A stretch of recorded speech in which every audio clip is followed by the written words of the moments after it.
And we're back. Welcome back, everybody, to the only podcast on the internet that knows that the best way to achieve peace through strength is by invading all of your neighbors. Yes, that's right. And we know that because we are doctors. But not doctors. I'm Dr. Silverstein. I'm Dr. Armshaw. And this week we're going to be covering all things U.S. and U.K., starting with, of course, Prime Minister's questions, the Prime Minister's attack, I will say, on Nick Timothy, and the apparent brazen open racism that's going to be filling our TV screens for the next few months and years as we go into next elections. You are an optimistic sort, aren't you, Chris? I am always an optimist. Turning to the war, we will be talking about the proposed invasion of Kharg Island, and what I can only assume is the exit strategy for Trump, which I want to call Taco. In the United States, we're going to be talking about the pairing of Markwayne Mullin and John Fetterman, the pairing that nobody asked for. And finally, we're going to be talking about Patrick's experience in the U.S. And so much more, starting on Doctors Not Doctors right now. So, Dr. Armshaw, welcome back. Thank you. Thank you very much. Glad to be back in the big smoke. Glad to be back in old Blighty. I will say that after having spent a week in Orlando, Florida, I was just so happy to be on the plane and see the green fields of England beneath me, because it's a much less insane place to live. So yeah, that's where you and I differ. Yes, you're from Illinois, dude. You have reasonable America in your memory. I was born in Florida. I literally have nothing but the craziest state outside of all the other states. So no. Florida is the craziest state. It is by far the craziest state, and it's way overpowered because it's got all that money from Disney and Universal. It is run by a 5-foot fascist. So It is. It's run by a person who, tried really, really, really hard to be president by being a total asshole. And then when he didn't get it, he just sat there just kind of what do I do now? Because he gets term limited out this year. Yeah. Well, that's the thing. And he wore his fanciest boots, Chris. He wore his fanciest boots. That's right. Wow. We should probably do a little remind, just an episode or part of an episode on Ron DeSantis. Yeah. Meatball Ron, just line of shitty governors that luckily I didn't have to deal with a lot of shitty governors, but it got a lot worse after I left. Right. Let's get cracking here on all right. On the UK side of this podcast. You weren't here last week. You may have been here before Wednesday, but I doubt you watched Prime Minister's questions. I was here in spirit. I was here in spirit, but my spirit did not watch Prime Minister's questions. Well, that's a smart move, because Prime Minister's questions, just like last week, was a fight between two people having two very different conversations. Okay. This week, Kimmy Badenoch decided to go on the Epstein files. And how, the Mandelson files. Right. She didn't go on the Epstein files, obviously. She went on the Mandelson files because while you were away, the Prime Minister released the Mandelson files after last week's, or 2 weeks ago's now, PMQs. So they had the first set of PMQs, and then no one could really talk about them because they hadn't come out until literally about a half hour later.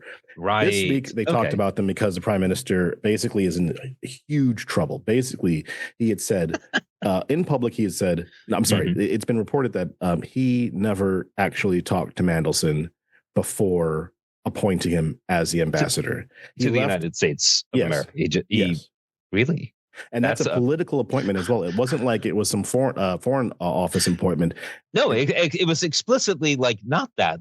It was a deliberate we are not doing the foreign office person who knows what they're about and knows their business, and letting the civil service get on with it. No, we're going to substitute our own guy, and then he didn't talk to the guy. He didn't talk to the guy, and it's not like he didn't know who he was, and it's not like he was some unknown from the Labour Party. He was Peter effing Mandelson. Kimmy decided that she was going to use all of her questions really to pin down the PM on this question. And to be fair, it's a solid political strategy. I mean, basically want to get this You want to get a straight answer out of the guy. It's PMQs. It's really hard to do that anyway. Yeah. And he's screwed either way. Either he says he did talk to him, therefore he kind of lied, or he said he said he was lied to, right? I.e., Peter Mandelson lied to his face. So either he lied when he said that, and Peter Mandelson never talked to him, or he talked to Peter Mandelson and he can't tell what a liar is. It's a lose-lose for him. It's a win-win for Kimmy. So obviously what everybody wants in PMQs is a straight answer, and you're never going to get a straight answer because it's politics. So instead of answering his questions, answering her questions, the Prime Minister basically said, I said what I said, and I apologize for putting him up there, and I'm doing my best, and he refused to say yes or no to the question. So she asked him like once, twice, and he kept on saying, basically a version of, I'm not going to answer that question. And then on the third time, let me be perfectly clear. Let me be perfectly rubble. So basically, she said she had to go at him, and then he, out of nowhere, because I think he maybe got one or two questions in before just all right, screw this politics, and he starts attacking her. Instead of trying not to answer questions, he just starts lobbing questions at her, which is okay. In the Commons, they don't really like that. You get like six. The leader of the opposition gets 6 questions, and she literally said, he literally said, you know what? You want to talk to me about this? What about your shadow justice secretary, a guy named Nick Timothy? And Nick Timothy had, I think the day before, posted a tweet on X. And I'm going to read it out because it's a pretty long one from what I saw. It's a long tweet, and it's literally terrible. It says too many are too polite to say this, but mass ritual prayer in public places is an act of domination. The Adhan, which declares there is no God but Allah and Muhammad is his messenger, is, when called in a public place, a declaration of domination. Perform these rituals in mosques if you wish, but they are not welcome in our public places and shared institutions. And given their explicit repudiation of Christianity, they certainly do not belong in our churches and cathedrals. That's a wild thing to say. I'm not even close to done. I am not suggesting everybody at Trafalgar Square last night is an Islamist. Oh, good. He's a moderate nutcase. But the domination of public places is straight from the Islamist playbook. Trafalgar Square belongs to all of us. It is a national memorial to our independence and salvation. I mean, this dude's a fucking idiot, right? Yeah. Like Nick Timothy. In a second, I'm going to try and look up, because I forgot to do that beforehand. But I believe he was like the head of comms or something under Theresa May. At number 10. Wow. But, the fact that he's gone off the deep end. So let me explain other things that happened at Trafalgar. So for the background, there was we've just exited Ramadan. So happy Eid to those who celebrate. That's right. Eid Mubarak, everybody. Yeah. And hopefully you're chowing down more on baked goods and all that stuff, and out of the 40 days, gorge, I believe. Gorge, my friends. Gorge during the daytime. Gorge during the daylight hours. But basically, there was prayers in Trafalgar Square, and it was, for all counts, it was just fine, right? Yeah. But Nick Timothy, Shadow Justice Secretary in the Conservative Party, potential future Justice Secretary, thought that this was an abhorrent act. Now, other things that happen in Trafalgar Square, and this is really, really important. Ooh, go on, then. They have a menorah up there for Hanukkah. They have a giant Norwegian tree. That's just domination, Chris. Like, that's clearly, like having because 7 nights, my God, just, woof. 7 crazy nights. I think it's 8. It's actually 8 crazy nights. Next, you'll be telling me they had a Christmas tree at some point. They have a Christmas tree from every Norway. year. Every single year. They also have, and I don't know the last, I'm pretty sure they do this every year because they're coming up on Easter. They have the Passion Play in Trafalgar Square. And if you don't know what the Passion Play is, folks, it's a reenactment of the crucifixion of Jesus Christ. Fully with a dude who's fully bloodied up, screaming and yelling in the streets as he drags his own cross to be put up on the mound to die a horrific death. Absolutely. And so it's great. It's fun for the whole family, Yeah. This is, this is the thing, right? Is that those things have been part of the fabric of British society for a very long time, right? Like, we are used to the idea that, yes, some people are religious and they have things that they do because they're religious, and like, that's fine, you know. Technically, there is an official religion in this country. Yeah.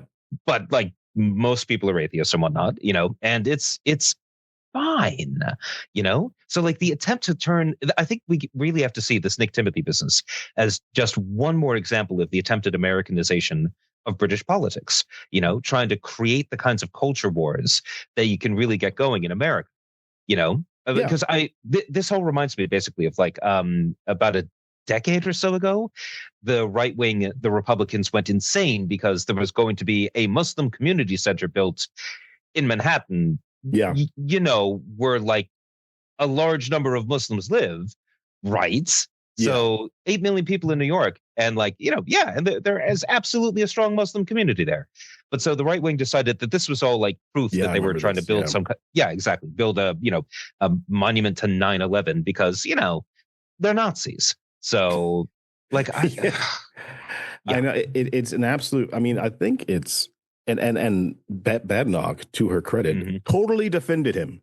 I mean, it was absolutely shocking. I hate using that phrase because I sound very English when I say it. But come on. It is shocking when when they're making this brazen, open, racist post, and he's not the first one, and he's not the only one, and it's this big push to like the extremist of the right, to the racism, and I wouldn't just say it's fascist. I'd say in this point it's just blatant racism, and it's that, you know, that foreigner over there is taking your cookie, the person who has all the cookies. Exactly. But he's not the only one. Sarah Puchin, who you may remember from she is a Reform MP. She also has form. She was up in Scotland a few days ago, and she basically they were trying to launch their campaign for the Scottish Parliament, of which it went really well, right? Everything was perfectly normal and fine, right? And punch was served, and just everybody was happy, clappy. But the shortest version of this is that Sarah Puchin was giving some speech, and they make her like this kind of very big deal. She won her seat by 6 votes in a by-election. Everybody loves a squeaker. Yeah, indeed. And so she, her auto cue, her teleprompter went off in the middle of her speech. Awesome. And she was like, uh-oh, you know what this means, guys? I'm going to say something stupid. And like, she's paraphrased. She literally said, like, they don't like it when I go off piste here. And she immediately went off piste. And she's like, well, what I wanted to do was come on stage wearing a tartan burqa. Ha ha ha ha ha ha ha ha. And the whole room, because the room was filled with Reform supporters, they're all like, that's funny. I'm just like, what the fuck? Like, wow. Why on earth would you think that was just... Well, because, you know, you're talking to a bunch of Reform voters, and there's a reason they vote Reform, Chris, is all I'm going to say, you know? Yeah. Like, so, I mean, but so it's like, there's the Restore guys, there's even, you know, I mean, there's dumb things to say. Like when Trump says the Japanese know how to do surprise, right? Oh my God. To the Japanese prime minister. I mean, there's that. Like, go, why didn't you warn us about Pearl Harbor? Like, which is, I know that this is technically an American thing, but I just have to say this. I have to say this, right? Yeah. Donald Trump does not seem to understand that there was a slight difference between America failing to inform its allies that it's about to, you know, launch an attack on another country that hasn't threatened it, and Japan launching an attack on another country that is threatening it. Like the appropriate, like, if you're trying to make that kind of parallel, it would be Donald Trump explaining why he didn't tell Iran he was about to attack them, right? Yeah. But like, I don't think Donald Trump knows the history of World War II well enough to understand what happened, and therefore to see why that was just a ridiculous thing for him to say. I don't think he cares about the history of World War II. I think he just, I think he tried to make a funny joke. We could talk about that in the America section here. You're right. But you're right. I am that one for now. But I mean, I think to close it out, I am very concerned about the like the extremes that we're going to be dealing with in the next election, both the locals, but also the impending general election, whenever that's going to be. Definitely before the 5-year term is up. Because of course, Angela Rayner, she's on Manoeuvres, trying to get Starmer out, or at least placing herself in a position for, if when Starmer is pushed out, she's ready to take over, basically. I mean, she'd be a fool not to, is the thing, like to a real degree, right? When she got sort of like chucked out of the government, right? So I think there was enough of a bad taste about that with a lot of labor voters, right? That she's managed, she's become like the sort of, the figurehead basically for what the Starmer government could have been. And it also means that she has not been tainted with the absurdity of the Starmer government up to this point, at least nowhere near as much as, say, West Streeting has, right? Well, so I feel like she would be a fool not to see herself as being someone who could sort of take the reins, especially since Andy Burnham has basically been, relegated to being outside of Parliament. Well, for now he's not allowed to be in Parliament. But there's clearly, as we get towards the first of two upcoming recesses this week, at the end of this week there'll be one recess, and then about 3 weeks after that there's going to be a final recess, because there's going to be an election after that. So the chances of us coming back are very low, because the House will be prorogued. And here's the nerd point. When a parliamentary session ends, it's called prorogation. Prorogation means that all of the bills and all the business of that particular parliamentary session end. So that's what we're waiting for. And the government get to decide when that is, because the government decides everything in the House of Commons and kind of in the House of Lords. So I think we should move on to the war. Whoa, no, Chris, you're skipping ahead, because there's still one important thing we haven't talked about yet.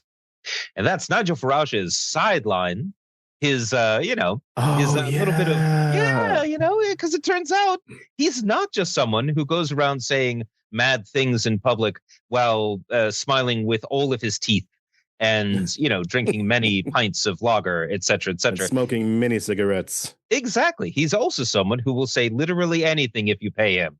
So for a dime, yes. On the internet. Yeah, which is it's just amazing. So there's an app, for those of you who don't know, there's an app called Cameo. And what Cameo does is it allows celebrities to basically offer to record, short 1 to 2 minute messages basically for their fans, and you drop them some money, like £100 or so, and they'll say something like, happy birthday to, Jim. Happy birthday, Stephen. Exactly. You're doing a great job. From me, your favorite person in the world. And they do it on their phone. Yeah, exactly. Right. Because the whole point is it's supposed to be like, informal. It's supposed to be like, bringing a personal connection to the celebrity and whatnot. And I know you were just doing your best Matt Berry voice there. And for the record, I would absolutely pay money to Matt Berry to do a cameo for me. I just can't think of anything good enough to bother Matt Berry with. That's the one problem. But so with this cameo stuff, right, it's meant to be, I think, just sort of like fan service effectively, that you can make people pay a lot of money for, so it's remunerative as well. Apparently, Nigel Farage has been doing this and been doing just tons of them. And he was doing a bunch of them from before the election. I mean, the guy, they have a couple of them where he was saying some pretty wild shit that he didn't understand. I mean, is he the one who was paid on Cameo to say "up the raw" at some point? Yes, he was. Because he didn't understand, because I'm sure they must have written it differently, but and if you're not from the UK, that is a phrase used to say you support the Irish Republican Army. Yeah, which is not a super popular position in the United Kingdom. I must point out, and I can almost guarantee you it's not super popular in Reform. Yeah, exactly. So so Nigel Farage, he is willing to say things like, up the raw. He's willing to say things like, there was like a Nazi rally in Canada that he recorded a message of support for, right? Yeah. Like there were some really extreme, wild things that there is literally video on the internet of him saying because somebody paid him £100 to say it. Yeah. And I don't know how it is that you defend yourself if you're Nigel Farage in this situation. What do you say? Like, oh no, I believed every word that I said, so clearly I'm a lunatic, or I didn't believe anything that I said, but I will say anything for money, which means I'm a lowly man of no character who believes nothing. So, I mean, I think that he doesn't have to say anything. I don't think anybody in reform is going to care because it's a cult of personality, right? Like they're not allowed to challenge the new leader. Somebody did. His name was Rupert Lowe. He got kicked the fuck out. He now runs his own political party, kind of. From what I understand, it may not be registered yet. Okay, all right, but kind of like with MAGA, I don't know if you saw that CNN report saying that 100% of MAGA supports Donald Trump, which is, it's not surprising, but it's like, holy shit, not a single one of you even has one issue with him. I think that you probably find something very similar with Reform and Nigel Farage as leader, because if you were to take him out as leader, as in remove him from his position in the party, in the business that is Reform, I don't see them having anyone else to take the reins. Richard Tice maybe, but he's got a lot of he will have money issues or money scandal issues now. Something about £600,000 or something in whatever deals that he was trying to make. We can talk about that in a different pod or maybe on a short. But that's the issue with these parties, is that you don't care what the leader says as long as the leader makes you feel good and promises to crush your enemies. It's what happened with MAGA. It's what happens with most people in competitive authoritarian areas. I think that, let's say if Keir Starmer had done that, let's say Keir Starmer was a political leader who then was kind of on the outs for a while, and he did a whole bunch of cameos, that would be news every single day, and it would be embarrassing. And then for him to get up and try to pretend to be a legitimate leader of anything would be a joke. But because these guys are given a free pass basically on looking buffoonish, we at the same time expect them to be like completely unserious morons, and also people who could lead a government, people who should be potentially put in charge of whether we live or die. Somebody who has the right to tell nuclear submarines to launch their missiles or not, right? Like we expect these people to help run the Department for Work and Pensions, because I know you don't want that Brown family over there to have any freaking benefits, but you definitely want your pension every month, right? And you think that they're going to sort that out? No, because they are a political machine, not a functional machine. Their job is to get you riled up so that you vote for them, and when you vote for them, then they ignore you and they listen to the crypto bros who pumped millions into their campaign. I mean, you can literally see it all happening in America right the hell now. It's I do hope that I do hope a strong majority of British people are looking at the American political situation at the moment and realizing, that's what happens when the radical right gains power. We'll see. People die and we all get poor. Well, let's talk about what happens. Let's start. Let's actually, I want to do something different here. I'm going to try something new. We've broken this into 3 parts. Okay. So I'm going to take a break right now. All right. As we move into the second part of our 3-part podcast. I like it. We'll be right back.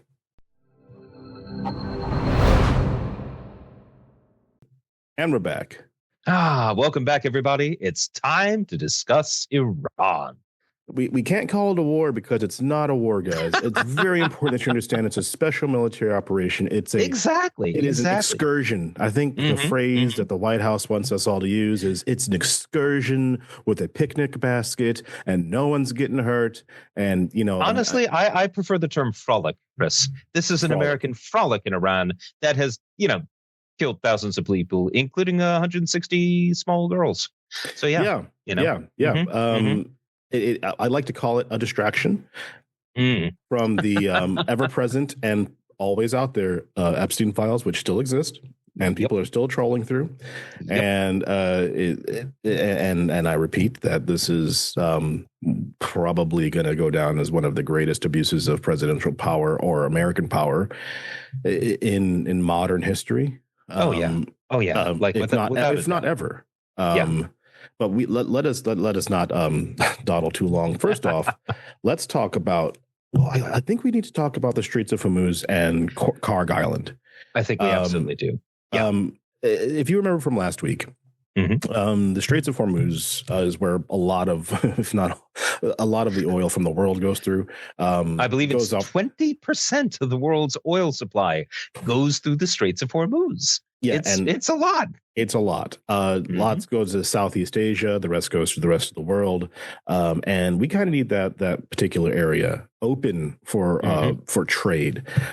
So as I said last week, I mean, it doesn't look like the United States or the Trump administration had a plan on how to deal with this area. And it also seems, and in that time, I've been able to discover that in all war planning or any war planning that went with Iran, they said, well, you have to deal with the Straits of Hormuz. And the problem is that Iran could just blast anything that's in the area. So we are seeing mines. I don't know if they're the ones who are stuck to the seabed or the ones that are floating. Right. Either way, that's some of them not good. Some of them apparently are the kinds of mines that you just stick directly to the hull of a ship. You just send out a little speedboat. You just go think, and then you zoom off. And the thing is, and this is the thing, right? Is that you don't need to blow up every single ship that goes through the Strait of Hormuz. No, you don't. You just need to blow up a few, right? Yeah. And that will do a few things. Number one, it says to everybody who's thinking about transiting the strait, oh, if we do that, we might die. And that would be bad for me. I don't want to die, right? Yeah, that's fair. If you're the captain of a ship, if you're the crew of a ship, and you're like, well, okay, there's only a 20% chance of dying in exchange for my weekly paycheck. Maybe that's not actually worth it to you, right? Yeah. So that's a thing. But much, much more important, this is the really big thing. What this really does is it means that every insurance company insures, well, that's the thing. Every insurance company that insures, ocean-going freight and whatnot, every last one of them is looking at this and saying, oh my God, if we lose a ship, we have to pay out a shit ton of money. Yeah. We are not insuring that. We can't possibly insure that. There's no way. And no ship owner is going to say, well, I'm going to risk my multiple $1 million ship with its multiple $1 million cargo in exchange for, losing a bunch of my dudes, possibly dying and getting absolutely nothing. This is a situation where Iran doesn't have to have full control of the straits. It just has to make it dangerous enough that no one can use it with confidence. And that's exactly what they've done. And this is always a problem when you want to attack Iran. You want to attack Iran, and they're saying, "Okay, well, we'll just make sure you can't get the oil." And you're like, and everybody seems to have known this, but it doesn't seem like anybody on the Trump side cared. And this is why it's a distraction from the Epstein files, or Israel dragged America into the war, because since we don't really know why this war started in the first place, and it is a war, it's an illegal war, because there's the argument that Israel was going to attack anyway, and that America had to jump in because American bases would get attacked in the region. And then there's, I think, the more realistic argument, which is we need to make sure we're talking about something that isn't the Epstein files, because as I said last week, the things that people are finding are getting worse and worse and worse and worse. I don't know how this investigation in New Mexico has gone, where they were looking for bodies. But if that's that's what I mean. Like, you keep on going down this iceberg, and now we're talking about bodies. We're not at the bottom of the iceberg yet. So I have a lot of questions actually about that New Mexico ranch, even aside from the obvious questions, but we can come back to that. We can come back to that in the America section, which is unfortunately the America section. Oh God. Okay. Yep. But so we do have this issue with the Straits of Hormuz. We have an issue with how the oil is going to get out. The oil price today is about $98. It has been as high as $112. Trump is playing with the global oil market by, we'll have the Navy escort the ships. Oh, they're not going to escort the ships. Oh, we're going to end the war in a week. Oh, we're going to stay there until September. This is wreaking havoc upon the market. So, well, you say wreaking havoc, Chris. I say offering a real opportunity for those who know what Trump's about to say to make an absolute killing, through insider trading. Why not both? Why not Porque both? no los dos. Yeah. I think the next thing we need to talk about is something that Patrick brought to my attention. I hadn't noticed this had happened today. But like we said, you need a plan on how to deal with that portion of the world, how the oil comes and goes. And it seems that Trump and MAGA and whoever else is on his side has thought of a brilliant idea. Invade the main refinery of Iran in a place called Kharg Island. Yeah. This is a plan that can only work and only win, and nothing can go wrong. Exactly. Because everyone knows one of the easiest and simplest military operations you can pull off is a naval invasion. It's a naval invasion. So simple. So easy, Chris. Yeah. Oh, they won't even just see get it your coming. dudes on a ship. Exactly. Right. So, yeah. So basically, according to Axios, which is an American news outlet, some of the administration insiders have been saying that Donald Trump is seriously looking at sending the Marines, American ground troops, in to seize Kharg Island. The thing is, the Marines are already on the way, by the way. Yeah. So, this is fun. I think like 3,000 Marines are being sent there at the moment. I do not know whether that would be anywhere near enough to seize Kharg Island. It's just like, okay, so there's a few things that need unpacking here. Number one, Kharg Island, super important for the Iranian regime. This is how all their oil gets out of Iran, right? This is the central node for it. So it's obviously pretty important. And for the record, despite the fact that Iran has basically shut the Strait of Hormuz to everybody to use for transit, Iran is still able to get its oil out of the Strait of Hormuz. Yeah. Because, of course, the Iranian tankers know where the mines are, and they're not putting mines in front of the Iranian tankers and not blowing them up. So Iran is fine with this whole closing the Strait of Hormuz thing because it's not closed to Iran. So having the United States seize Kharg Island, this would be a huge, huge problem for the regime because this would cut off a huge amount of their money supply, right? Yes. And the idea, according to Axios's reporting, the idea is that they'll seize it after about a month of softening it up, and then they will use it for negotiations. And I think the idea is that we seize Kharg Island, the Iranian regime comes to terms and agrees to open up the Strait of Hormuz in exchange for getting Kharg Island back, maybe, presumably, right? And then everyone declares victory and goes home, which, I mean, if it works, hooray, I guess. But there's a fundamental problem with this plan, right? There is. Yeah. Which is that if you're the Iranian regime, you are facing an existential threat, right? If you surrender, if you give in, you die, right? Yeah. So they're not going to do that. They really can't do that. Donald Trump, very foolishly at the very beginning of this, said that the only way that it would end was with unconditional surrender, and with the fall of the regime. So he's already closed off any potential for like a diplomatic solution that saves face for all concerned, right? Yeah. So what that means is that even if this did go through and it did end with this lovely denouement of they get Kharg Island, Straits of Hormuz is opened, the war ends, Donald Trump is revealed to be a fucking moron who got a lot of people killed for nothing.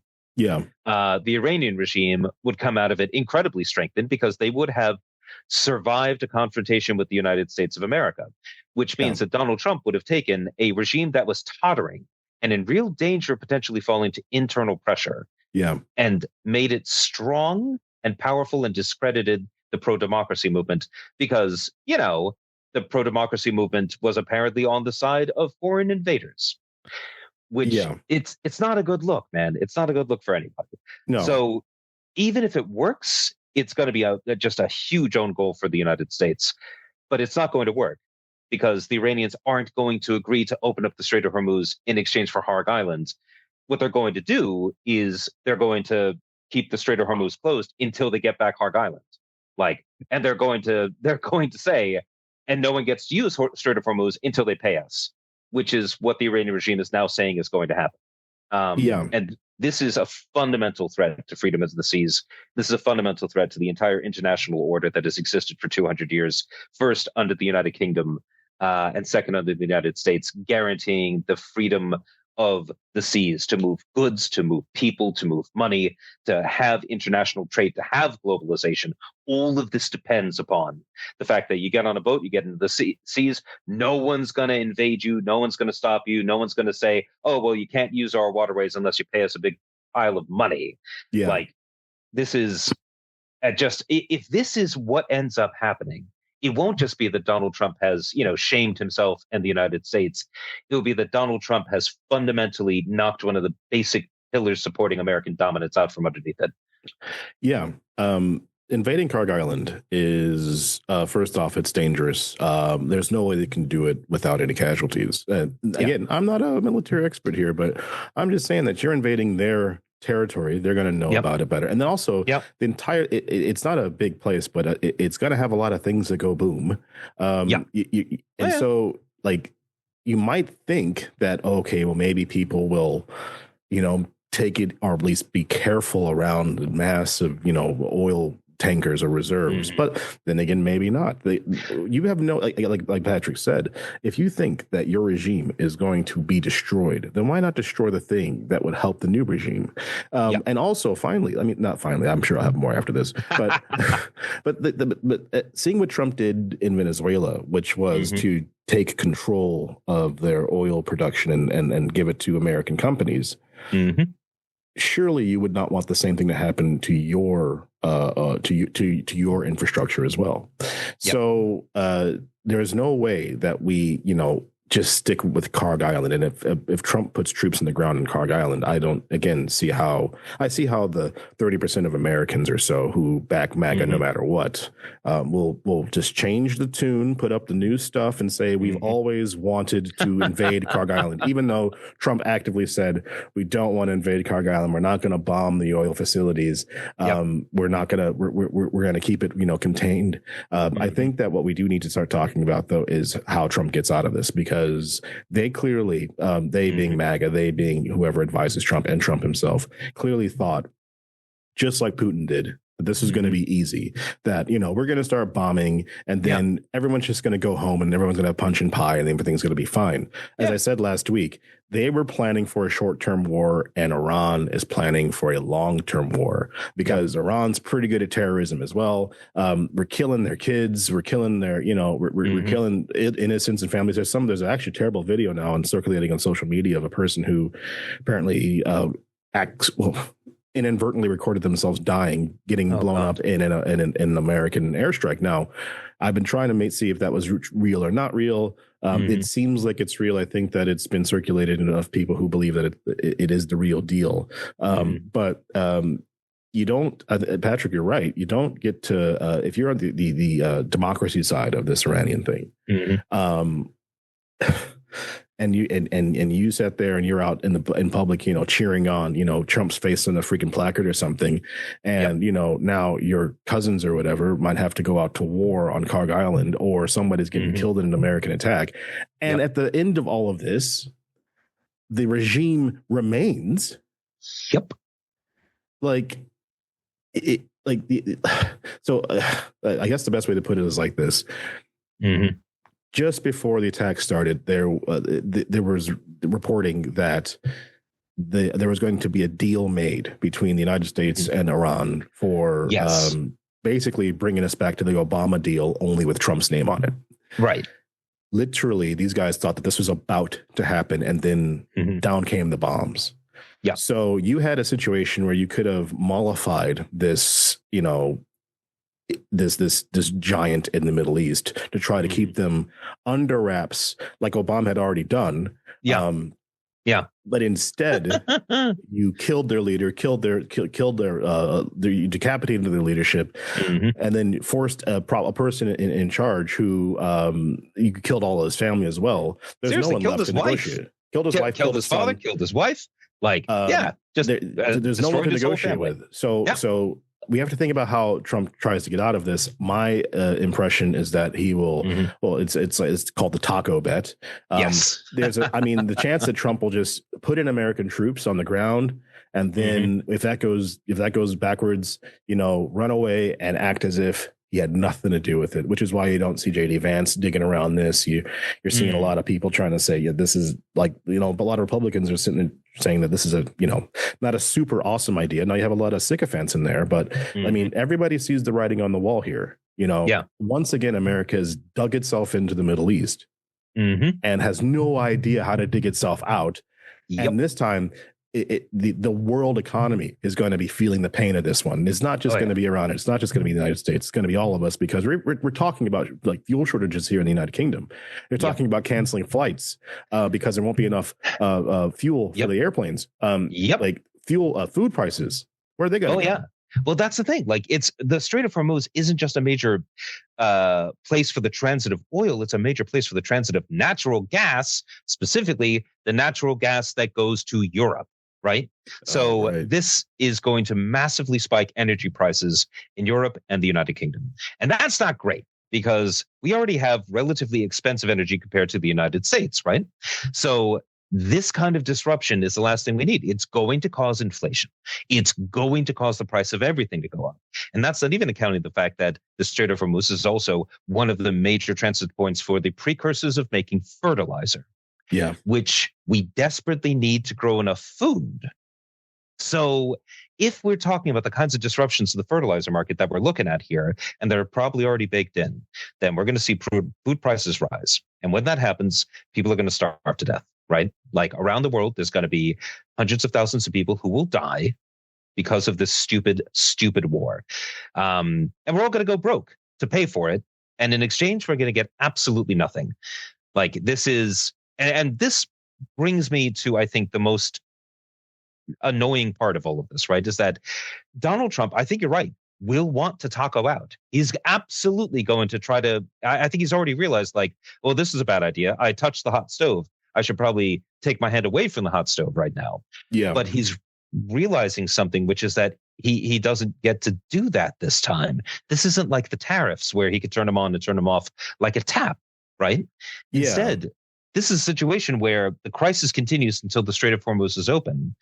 Even if he declares victory and walks away, the Islamic Republic of Iran now knows, oh no, we can actually shut the Strait of Hormuz whenever we want. We could do this. This is within our power now. They knew that they could potentially do it before, but now they know that they could do it. Definitely, right? So if you're the Islamic Republic, you're not going to let that go unless you get something in exchange, like, money, security guarantees. Like, if you are the Iranian regime, like, you are looking at this and you're saying, right, we have the ace in the hole. We have the cards here. And let's start developing our nuclear let's properly start developing our nuclear program in public, in front of everybody. Jesus Christ. Like, Donald Trump has now proven to everybody the only way to be safe from him is to have nukes. Like, he has done more to encourage the proliferation of nuclear weapons than anybody has since Alfred Rosenberg.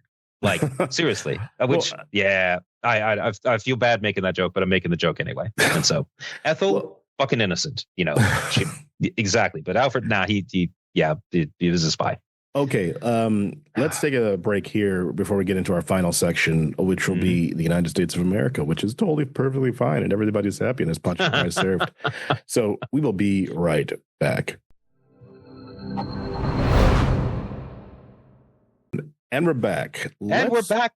Right after I have Googled Rosenberg's, and it was Julius Rosenberg, not Alfred at all. Don't know where I got Alfred from. Which brings us to the America section of the podcast and in the ultimate section of this show today. I think we got to start with the appointment or the hearing for a guy named Markwayne Mullin to become the Secretary of Homeland Security for these United States of America.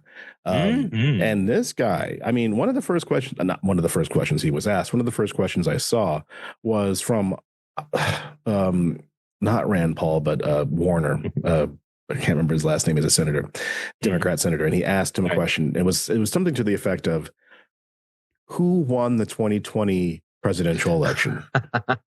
And his answer was Joe Biden was sworn in. And that's, if you're unaware, that's the MAGA answer to give you a factual claim without giving your personal opinion. Now, it's kind of like saying, what color is the sky? And your answer is, today, I believe, it is not green. It is not green. Yeah. Joe Biden won the election, right? So everybody knows that. 60 court cases proved it. The election proved it. But there are a number of people in the MAGA movement, a lot of them, who believe that the 2020 election was stolen, among which apparently is Markwayne Mullin. Why does that matter? Because Homeland Security is in charge of certain portions of elections now. And there's a bunch of election deniers who have been given positions in the Trump government to try to create a space for Trump to take over or at least lie about winning the next election. Another thing that happened, and you could probably go into this more, Patrick, was the chair of the Homeland Security Committee and Government Affairs Committee in the U.S. Senate, Rand Paul, had a few words for Mr. Mullin. No relation, by the way. And what was what was their interaction, Patrick, if you recall? Well, I think we should talk a little bit about the backstory here. So sure. Markwayne Mullin, senator from Oklahoma, has not had a very good relationship with Rand Paul, senator from, I believe, Tennessee. I'm going to say Tennessee. Kentucky. Damn, I knew it was one of the two of them. Someplace with bourbon.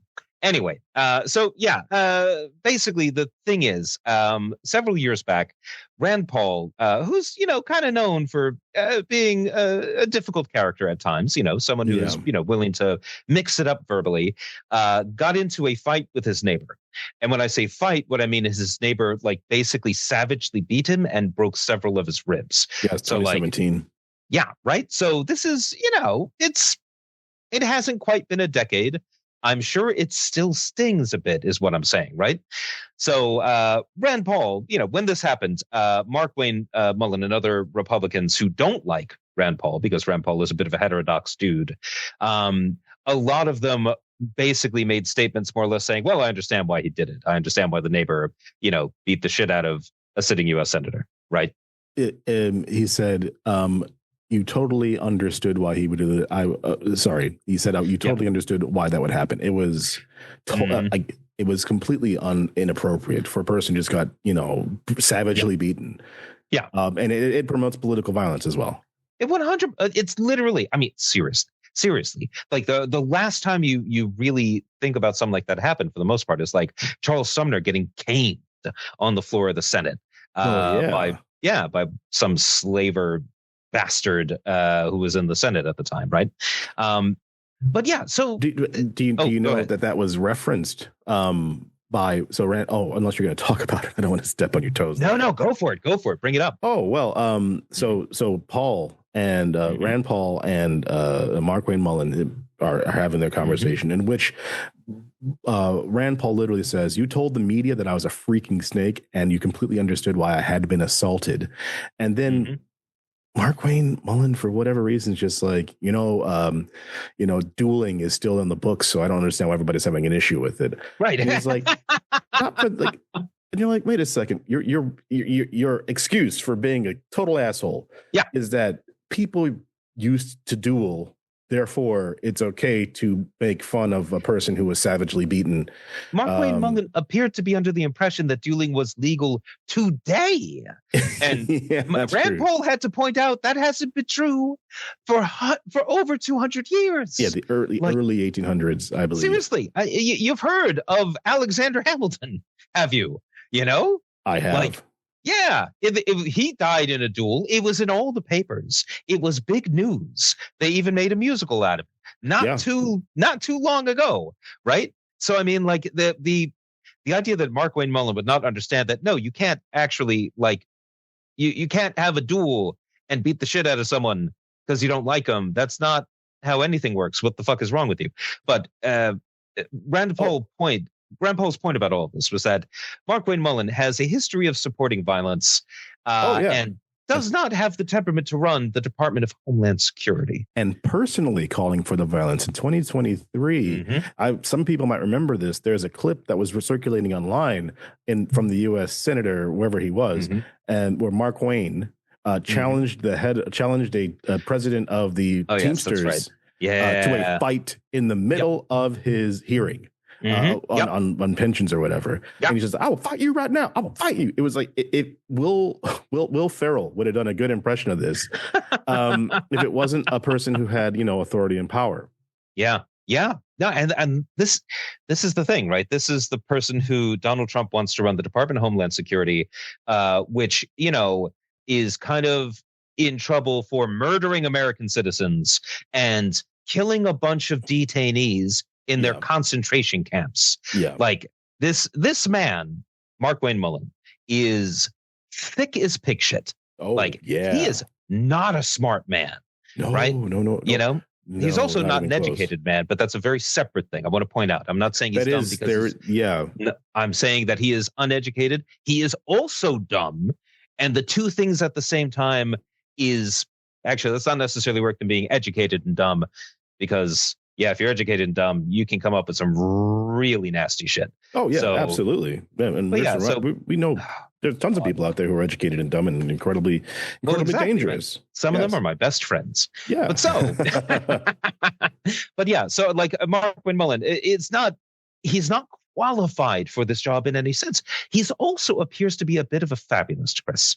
So I don't know if you've heard about this, but like he, was saying in the media not too long ago how he has smelled war, smelled war because you see he when he was a member of the House, he got sent on a secret mission that he can't tell you about. No one can hear about it. Only 4 people read in it. But he had to do SERE training, right? SERE, survival and torture resistance and all that kind of thing. And you didn't hear about it because, it was not like it wasn't in the papers. And no, you can't talk to anyone who knows anything about it. And it's all very hush hush and very secret. And that's insane and not a thing. You can't hear about it because it goes to a different school. Right, exactly. She lives in Canada. You wouldn't know her. But so it's just sorry. Just like she lives. Her name is Alberta. She lives in Vancouver. her name is Ottawa, Manitoba. She's super hot. Exactly. Yep. There you go. I don't have a picture of her though. Oh my God. So Markwayne Mullin is So he's just not a person you want in charge of the Department of Homeland Security, of which ICE is a part, and ICE now has more money than most militaries do. So this is the interesting thing here is, so obviously you have this issue where the Republicans control the Senate, the Republicans control every committee. Therefore, it is expected that Markwayne is gonna pass with flying colors. Rand Paul hates his fucking guts. He cannot stand the man, and he wants to drop kick him straight the hell out of any position that he could get in the U.S. government. Yeah. In walks John Fetterman. Now, why am I talking about John Fetterman? We'll talk about it in a second. John Fetterman is also in this committee, and so there was a vote, and you would expect this to go down party lines, but there was one defector, Rand Paul, who's like, that guy cannot be the head of Homeland Security. And walks John Fetterman, who says, hold my beer. Of course he can be, because as a Democrat. Oh, by the way, John Fetterman is a Democrat, former governor of Pennsylvania. Came in on this kind of average Joe vibe, who was going to, be like, a person. Well, he ran as a progressive who was going to defend the working man and all that kind of thing. And then he got in the Senate. It was like, actually, screw that noise. I'm going to be the new Kristen Sinema. So, yeah, exactly. Yeah. So John Fetterman cast his vote for Markwayne Mullin, not against, for. Now, if he hadn't have done that, I'm pretty sure he would have lost, because he would have lost. Yeah. That would have been 7-7. It would have been 8-7. I'm sorry, 6. It would have been the other way. It would 7-8. Exactly. So deciding vote, John Fetterman. So if and when ICE starts killing American citizens again, you can thank John Fetterman. Now, John Fetterman's been on my shit list for a while, because John Fetterman has been posting tweets and stuff that are whatever the hell they are. Basically saying things like, why wouldn't you support Donald Trump? Why wouldn't you support MAGA? We're in the middle of a war. It's our job to support our president during these times. At which case I say to him, resign. Resign your position and go get a job at Mar-a-Lago as a fucking waiter. Then you can serve Trump fully and get paid for it. But you have completely absolved all of your authority and rights as a senator. And he's sitting there pretending that, as long as we're loyal to the president, everything's going to be okay. This dude came in. He was a dude who wore a hoodie, and he was I think he's like 19 feet tall. And he seemed like he was going to be this big swinging Hulk of a dude to try to bring in progressive politics in the United States, or in Senate at the very least. And he has just been a total fucking disaster. One caveat. He did have that. He had some serious health issues, right? Yeah, he had a stroke, a very serious stroke. He had to learn how to talk again. Yeah. And in fact, during his campaign, when he ran in, I think it was 2022. I'm going to say 2022. So he was running against what's your man, the TV doctor, Dr. Oz. Dr. Oz, yes. Yeah, the Oprah-backed charlatan responsible for degrading America's public health, which is great. And also loving crudité. Oh, crudite. Well, who doesn't love a good crudite, Chris? Look how much it costs, crudite. Jesus Christ. All right. But so, when he was in the debate against him, he had to, special measures had to be taken so that he could express himself. And it seems that, I don't know, maybe the stroke caused a personality change. Maybe he was just lying the whole time in order to get elected.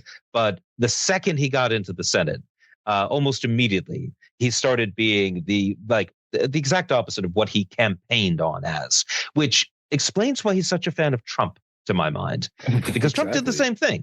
We're going to lower prices. We're going to, no more forever wars. And then he gets into power. And what does he do? He starts a forever war and jacks up prices. So let me give you one of the tweets that set me off here. Go on then. He says, quote, this is from his official X account. Quote, committed Democrat here. I'm a hard no. My vote is Operation Epic Fury, American flag. It's over a screenshot of Democrats demand war powers vote after U.S. strikes in Iran. So this is where I'm coming from. This dude. Wow. Who came in on this big progressive ticket, basically is saying, whatever Trump says, whatever he needs, whatever he wants, I'm your man, baby.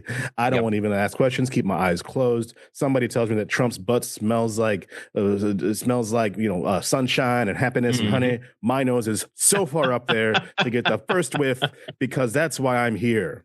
Yeah.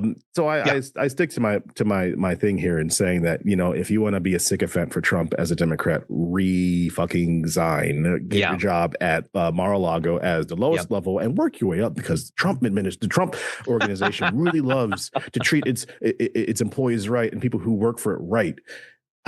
Well, Chris, it's not like he's, an underage girl who works at the spa who Donald Trump sent to go work at Jeffrey Epstein's mansion in Florida, so he's, it's not like he has that to worry about. That's a true thing, by the way, everybody. That's a true thing. Yeah. So fun. Yeah. So I think we're going to close it out with two more things. As we said earlier, Patrick was in the States. Yes. And while we will not get into all of the details as why he was there, he did have some time to view things from over there. So whenever when not either of us are in America, we like to say how things are actually going. So how was it when you were there? What were your impressions? Well, okay. So I was going to Orlando, which is a very particular place in the United States. Hell, it's even a very particular place in Florida, which is already a very particular place in the United States. And what I could say is that I had forgotten just how completely unwalkable American cities can be, to the point where it is actively dangerous to try to walk somewhere. For the first night or two I was there, I was staying at an exceptionally bad motel. Do not stay at the Arrow Motel in Orlando by Oyo. Under no circumstances should you stay at the Arrow Motel by Oyo. Okay, but noted. Yeah. But because I was there without a car, at least for the first day or two, right? That meant that basically I had to walk if I was going to get anywhere, right?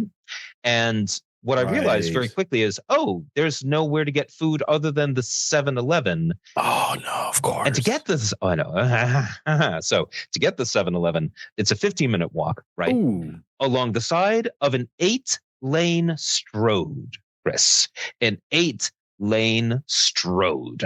And it's on the other side of the strode. Two things we need to note here. In Florida, unlike where I'm from, I'm from in and around the Chicagoland area, we have sidewalks where people can walk on the side of the road safely and on something that has like pavement, or what you would call in the UK pavement.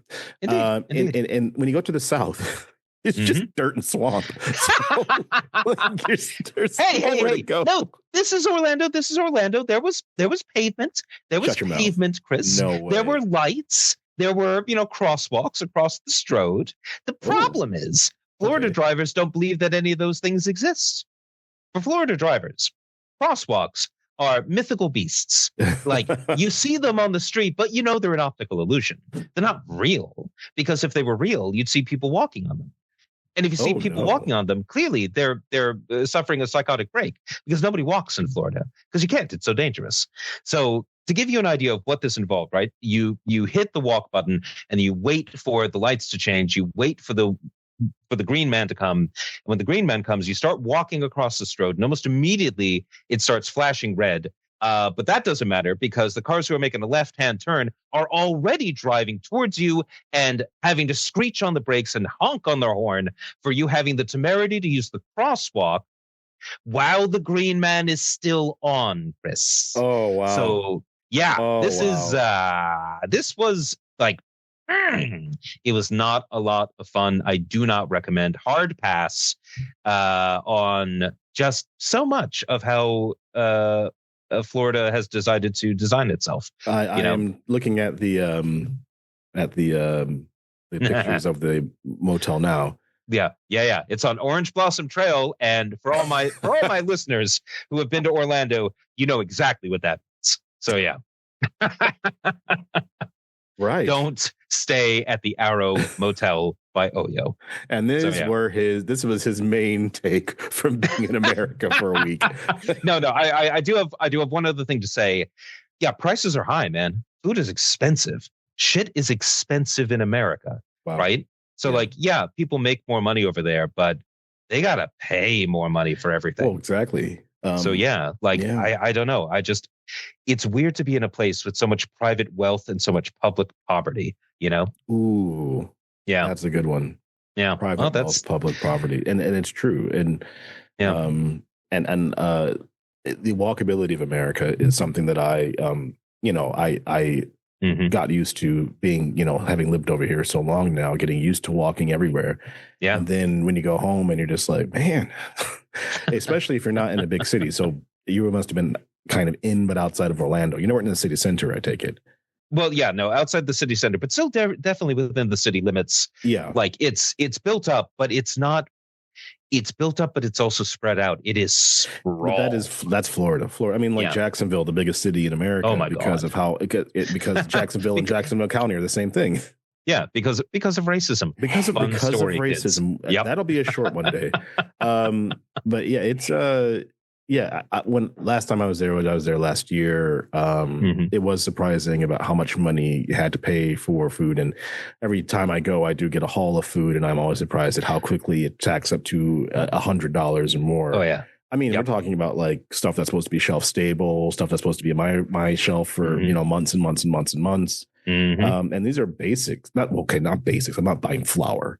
But these are things that you would think that I wouldn't have to eat fully for at least, I could leave it for a month and not be worried. Right. And that sucks. Thank you for that perspective. I think we're going to call it there. I want to give a shout out to my Western Illinois University Leathernecks for making it to the tournament. They played North Carolina and did not win, but that's okay because they made it to the tournament, which is more than we can say for dear Florida State. Oh, you had to go there. I did go there, and at least Florida State has a very good university with very good people, as opposed to the University of Florida. We're going to mention this very quickly before we run, but University of Florida, their college Republicans are suing University of Florida for the right to make Nazi salutes on campus. People, the college Republicans are suing for the right to give Nazi salutes on campus because they're not even trying to hide it anymore, people. So we're going to end with that and a hearty go Noles, go Nets. And as always, I'm Dr. Silverstein. I'm Dr. Armshaw. And we are doctors, not doctors. Good night.